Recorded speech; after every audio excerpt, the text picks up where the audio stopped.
Assalamualaikum warahmatullahi wabarakatuh. Waalaikumsalam. Alhamdulillah Rabbil alamin. Hamdan na'imin wa hamdan syakirin. Hamdan yuafi ni'amahu wa yukafi majidah. Ya Rabbana lakal hamdu kama yanbaghi li jalali wajhikal azim sultan. Nahmaduhu wa nasta'inuhu wa nastaghfiruh wa na'udzu billahi min shururi anfusina wa min sayyi'ati a'malina. May yahdihillahu fala mudilla lahu wa may yudlil fala hadiya lahu.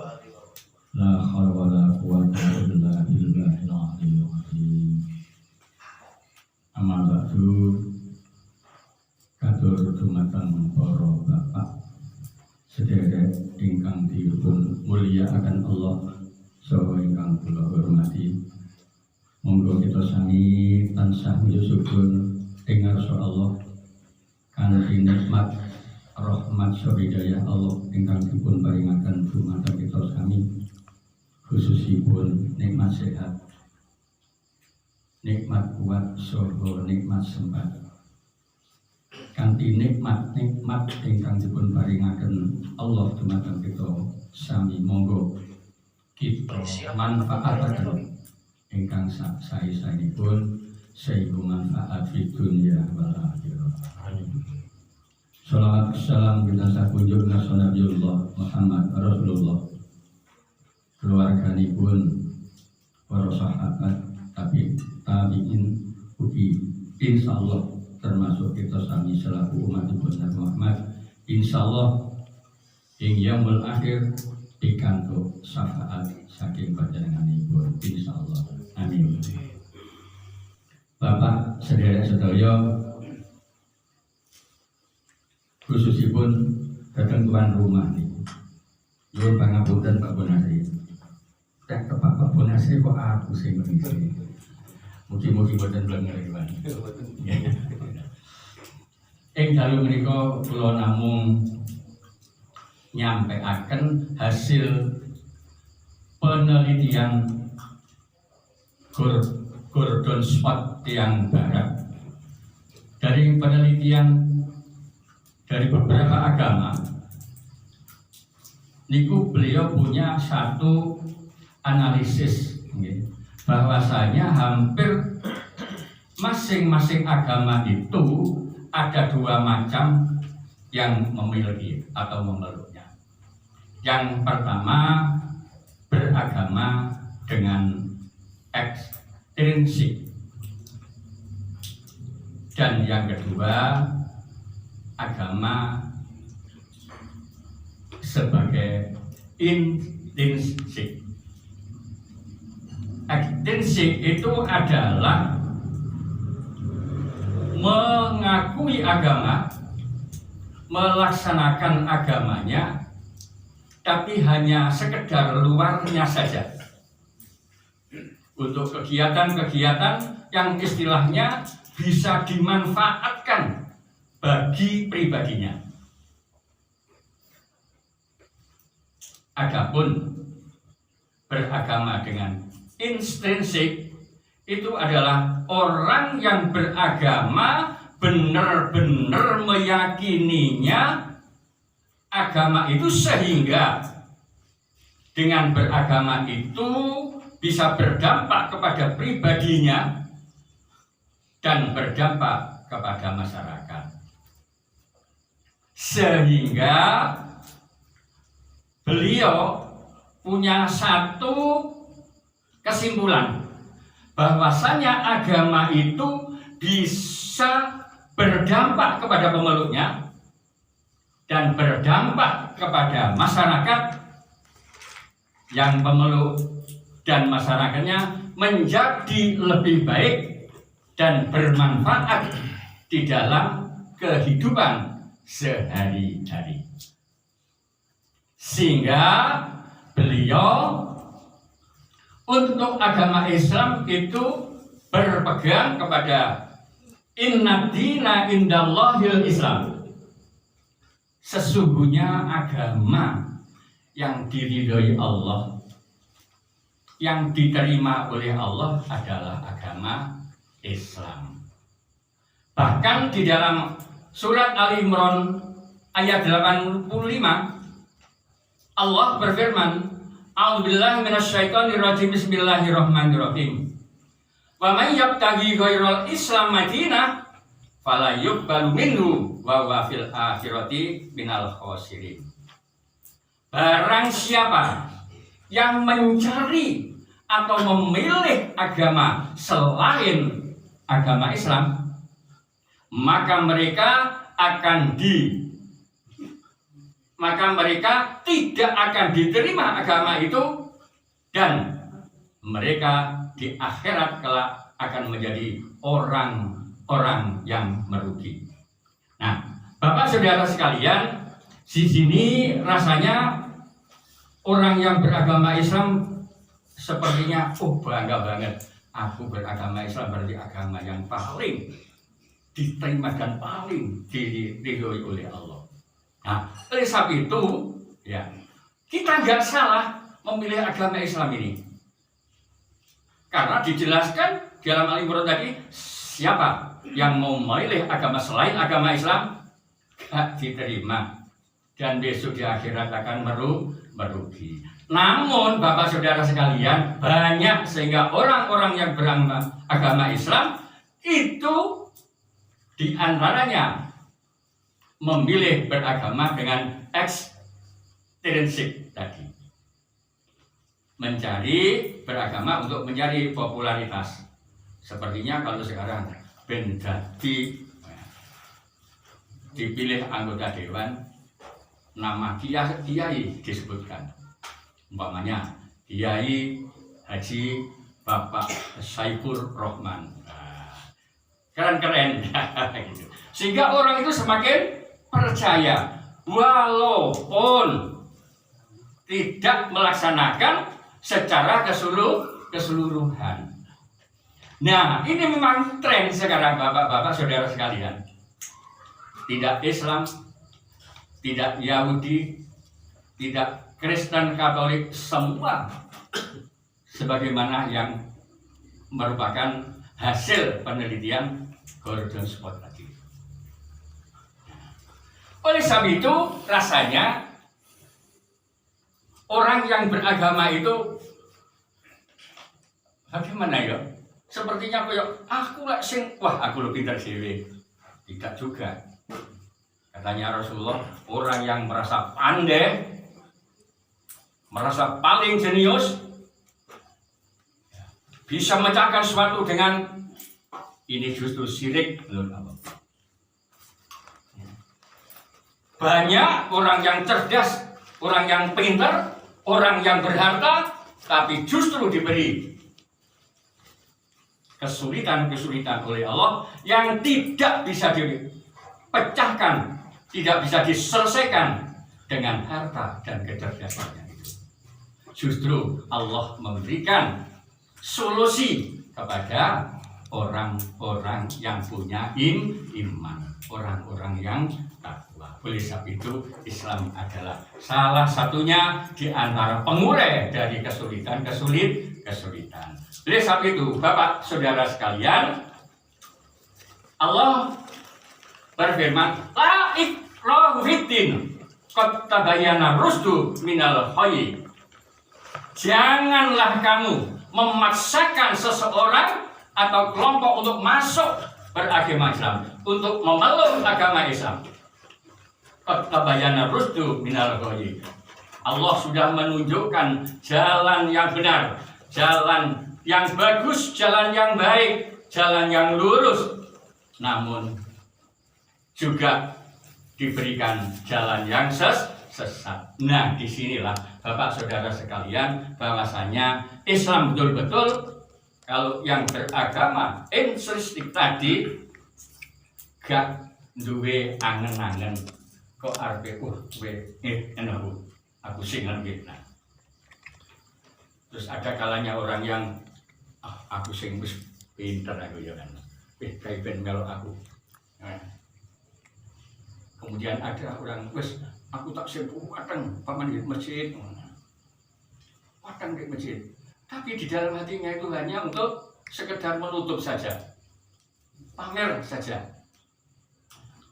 Bisa juga, ya, seperti yang saya sampaikan tadi, untuk mencari popularitas. Itu pun juga. Tapi orang yang benar-benar intrinsik itu nggak ada lain kecuali mereka berbuat apapun hanya mencari ridhonya Allah. Ke masjid alhamdulillah untuk mencari ridhonya Allah. Beramal baik kata Allah. Dan kita kepada orang lain istilahnya. Kenapa? Kita itu adalah seorang pemberi peringatan. Fadzakir inna anta mudzakir. Bila peringatan. Karena kita tugasnya hanya memberi peringatan, tidak boleh memaksakan. Kalau sudah demikian, Bapak Saudara sekalian, berarti kita sholat ada yang takbirnya angkat tinggi, ada yang diputar atau yang bagaimana. Itu adalah hak mereka. Karena masing-masing itu punya pendapat dan ada dasar hukumnya. Karena kita kenal dengan 4 mazhab. Jadi mazhab sana begini, mazhab sana begini, silahkan oleh satu Islam mana nanti yang akan diterima oleh Allah itu. Mari ini yang kita cari. Ini enggak pokoknya Islam masuk tidak. Inilah nanti. Nah, adapun ciri khas apa yang disampaikan tadi, orang Islam itu harus kenal betul kepada rukun Islam. Selama ini kita hafal rukun Islam, tapi apakah sudah kita laksanakan? Monggo, yang pertama rukun Islam itu adalah mengucapkan syahadatain. Karena dengan orang yang mengucapkan syahadat berarti mereka berhak untuk menempati surga. Gak tahu untuk syahadatnya bagaimana, yang jelas besok niliki. Niliki. Perkara bisa diliwi ya dari hasil kita pengumpulan selama hidup ini. Makanya selama hidup ini kita diwajibkan. Yang mewajibkan siapa? Diri kita sendiri untuk menabung perilaku, perkataan, perbuatan, ajaan yang baik. Sudah titik ngajak yang baik, mengingatkan juga yang baik. Kalau yang selain baik gak usah. Makanya yang pertama kita selaku umat Islam, orang yang beriman, Allah berfirman, Ya ayyuhalladzina amanu taqullaha faqulu qawlan sadidan yuslih lakum a'malakum wa yaghfir lakum dzunubakum wa may yuti'illaha wa rasulahu faqad faza fawzan 'azima. Yang pertama orang Islam itu orang-orang yang punya iman, wong sing ngaku Islam, bersaksi dulu kepada Allah.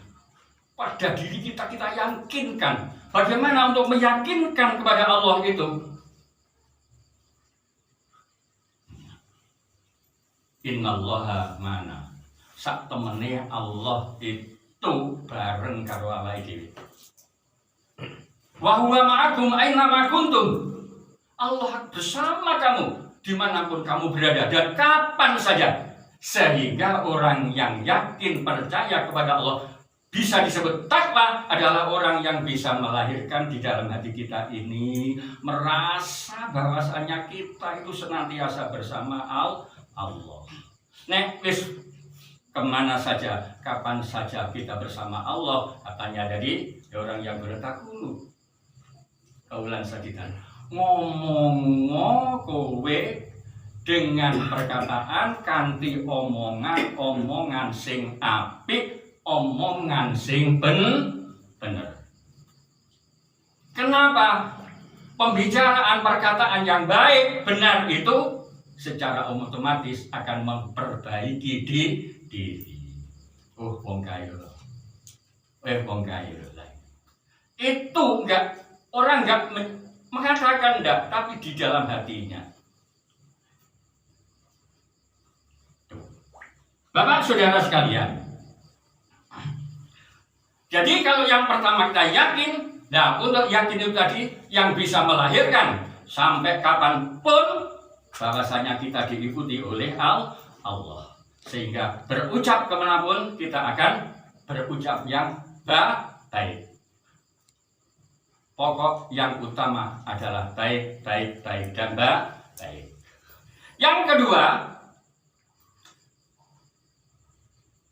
mengerjakan sholat, syahadat sholat. Itu dalam surat Al-Ankabut 45. A'udzubillahi minasyaitonir rajim. Bismillahirrahmanirrahim. Inna sholata tanha 'anil fahsya wal munkar. Sesungguhnya sholat itu, jadi mengerjakan sholat itu secara otomatis bisa mencegah dari perbuatan yang keji dan perbuatan yang mungkar. Sejauh mana kita?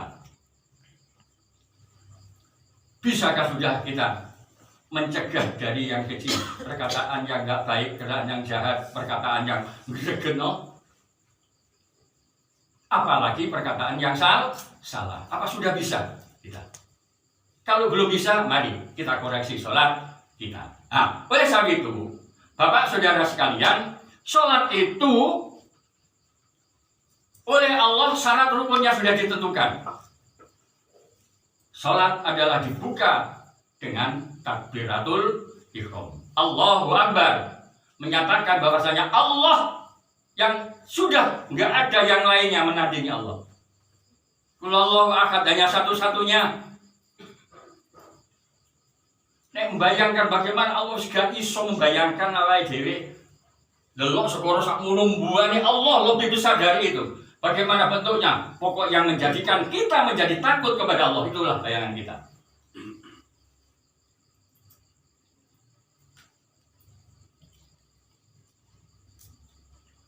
Ini yang disebut ibadah mahdah, ibadah wajib, yaitu hablum minallah, hubungan kita kepada Allah.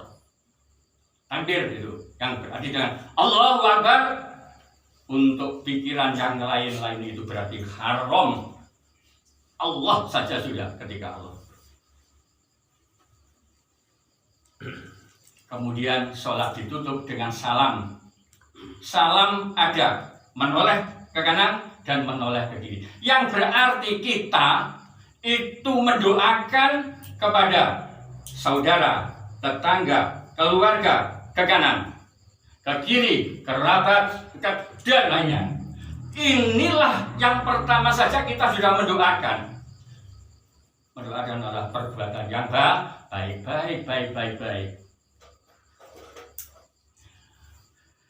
Selain mendoakan, yang kedua, kita disuruh memperhatikan bagaimana keluarga kita, bagaimana saudara kita, bagaimana tetangga kita, bagaimana kerabat kita, bagaimana keluarga Islam se-Indonesia. Yang berarti hablum minan nas.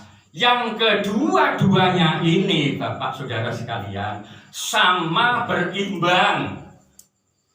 Gak boleh salah satunya jomplang.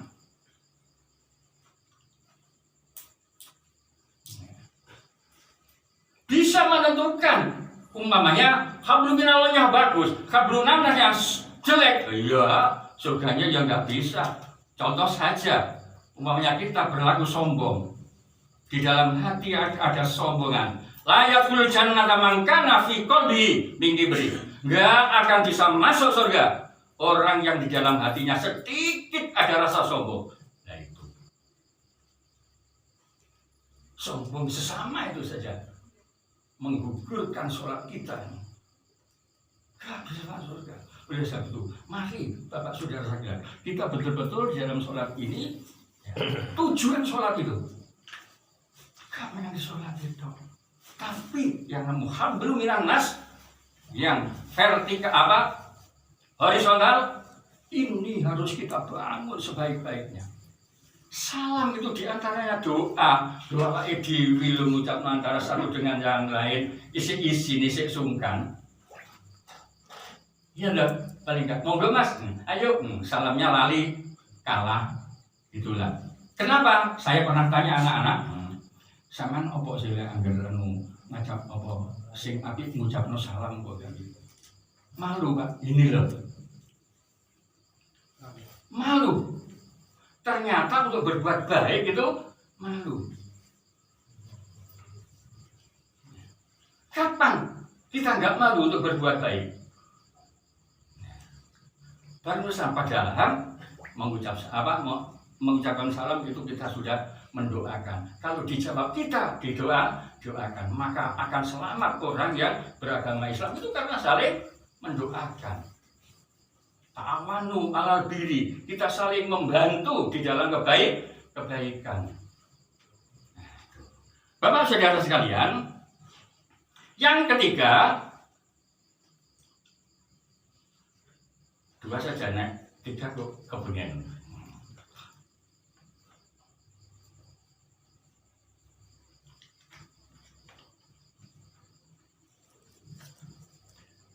Ya, baiklah satu saja. Jadi yang ketiga adalah sholat zakat.